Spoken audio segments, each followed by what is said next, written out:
ഞാൻ വന്നപ്പോൾ ഇപ്പോൾ ഇവർ പറഞ്ഞു, ഷാഫി പറഞ്ഞൊരു കാര്യമാണ്. ഞാൻ കഴിഞ്ഞ നിയമസഭാ തെരഞ്ഞെടുപ്പിനൊക്കെ ഒരുപാട് മണ്ഡലങ്ങളിൽ പ്രചരണത്തിന് പോയെങ്കിൽ ഞാൻ ഏറ്റവും കൂടുതൽ ശ്രദ്ധിച്ചൊരു കാര്യം, ഞാൻ ഒരു മണ്ഡലത്തിലും എതിർ സ്ഥാനാർത്ഥിയുടെ പേര് പോലും പറഞ്ഞിട്ടില്ല. അവനവൻ്റെ സ്ഥാനാർത്ഥിയെ പറ്റി അറിയുന്നത് പറയാൻ ചെയ്യുക എന്നുള്ളതല്ലാതെ ഞാൻ എന്തിനാണ് ഷാഫിയെ പോലെ തന്നെ ആവശ്യമില്ലാത്ത കാര്യങ്ങൾ പറയണ്ടല്ലോ എന്നോർത്ത് ഞാൻ പറയാറില്ല. എന്നിട്ട് ഞാനൊക്കെ ഇഷ്ടം പോലെ സൈബർ ആക്രമണങ്ങളും കാര്യങ്ങളൊക്കെ നേരിട്ടുമുണ്ട്. അപ്പോൾ പലപ്പോഴും എന്നോട് ആളുകൾ ചോദിച്ചിട്ടുണ്ട്, എന്തുകൊണ്ടാണ് നിങ്ങൾ UDF-ലോട്ട് ഇറങ്ങിയത്, കോൺഗ്രസിന് വേണ്ടി പ്രവർത്തിക്കാൻ ഇറങ്ങിയത് എന്ന് എന്നെ സ്നേഹിക്കുന്ന ഒരുപാട് പേര് എന്നോട് ചോദിച്ചിട്ടുണ്ട്.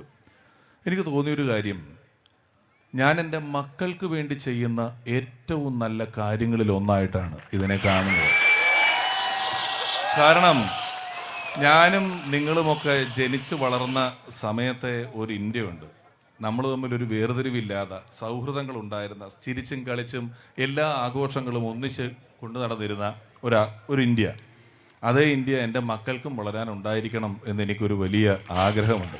അതുകൊണ്ടാണ് എൻ്റെ മക്കൾക്ക് വേണ്ടി എന്ന് പറയുന്നത്, അവരെ നല്ല വിദ്യാഭ്യാസം കൊടുക്കുക, അവരെ ഉന്നതങ്ങളിൽ എത്തിക്കുക എന്ന് പറയുന്നത് മാത്രമല്ലോ, നമുക്ക് അവരോട് അങ്ങനെ ഒരു കടമ കൂടിയില്ലേ? അവർ വളർന്നു വരുന്ന ഒരു കാലഘട്ടത്തിൽ അവർ പഠിക്കാനൊരു കോളേജിൽ പോകുമ്പോൾ നീ ഇന്ന പാർട്ടിയിൽ മാത്രമേ പ്രവർത്തിക്കാവൂ, മറ്റൊരു പാർട്ടിയും ഇവിടെ ഉണ്ടാകാൻ പാടില്ല, ഈ പാർട്ടി പ്രവർത്തിക്കുമെങ്കിൽ മാത്രമേ നിനക്കിവിടെ അഡ്മിഷനുള്ളൂ, പഠിക്കാൻ പാടുള്ളൂ എന്ന് പറഞ്ഞു വന്നാൽ എന്ത് ചെയ്യും? അതിൻ്റെ പേരും ഫാഷിസം എന്ന് തന്നെയാണ്. ഈ വർഗീയത എന്ന് പറയുന്നത് മതവുമായി മാത്രം ബന്ധപ്പെട്ട് നിൽക്കുന്നൊരു കാര്യമല്ല. ഏതെങ്കിലും ഒരു വർഗം, ആ വർഗമാണ് ഏറ്റവും നല്ലതെന്നും ഞങ്ങളെ കഴിഞ്ഞ് ബാക്കിയുള്ളതെല്ലാം തെറ്റാണെന്നും ബാക്കിയെല്ലാം ഇല്ലായ്മ ചെയ്യപ്പെടേണ്ടതാണെന്നും ഏറ്റവും സുപ്പീരിയറ്റ് നല്ലതെല്ലാം നമ്മുടെയാണ്, നന്മകളെല്ലാം നന്മയാണ്, നമ്മളാണ് ശരി, നമ്മളാണ് ശരിയുടെ പക്ഷം, നമ്മളാണ് ഹൃദയത്തിൻ്റെ പക്ഷം, നമ്മളാണ് നന്മയുടെ പക്ഷം എന്ന് വിചാരിക്കുകയും ബാക്കിയുള്ളതിനെ കുറഞ്ഞതായിട്ട് കാണുകയും ചെയ്യുന്നതിൻ്റെ പേരാണ് വർഗീയത എന്ന് പറയുന്നതിന്.